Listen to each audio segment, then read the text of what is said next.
ડભોઈમાં એસએમસીની red મામલે ભાજપના નગરસેવક Hitesh ઠાકોરનું bootlegger હોવાનું નામ સામે આવ્યું હતું। ત્યારે આ સમગ્ર મામલે જેમાં કહી શકાય છે કે ભાજપ પ્રદેશ ઉપાધ્યક્ષ ગોરધન ઝડપિયાનું નામ હાલ સામે આવ્યું છે। તેમના દ્વારા નિવેદન આપવામાં આવ્યું છે કે કોઈપણ કાર્યકર કે ક્રિમિનલમાં ઇન્વોલ્વ હોય એ તો કોર્ટ જ નક્કી કરશે, પરંતુ તેમને ભાજપમાંથી 6 વર્ષ માટે સસ્પેન્ડ કરી દેવામાં આવ્યા છે। ત્યારે તેમના દ્વારા આ નિવેદન હાલ સામે આવ્યું છે।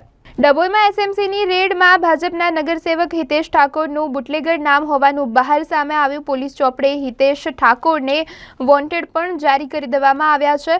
ત્યારે ભાજપ પ્રદેશ ઉપાધ્યક્ષ ગોરધન ઝડપિયાનું નિવેદન સામે આવ્યું। કોઈપણ કાર્યકર ક્રિમિનલમાં ઇન્વોલ્વ હોય તે તો કોર્ટ જ નક્કી કરશે, પરંતુ હાલ હિતેશ ઠાકોરને 6 વર્ષ માટે ભાજપમાંથી સસ્પેન્ડ કરી દેવામાં આવ્યા છે। સામાન્ય રીતે કોઈ પણ ક્રિમિનલ કેસીસમાં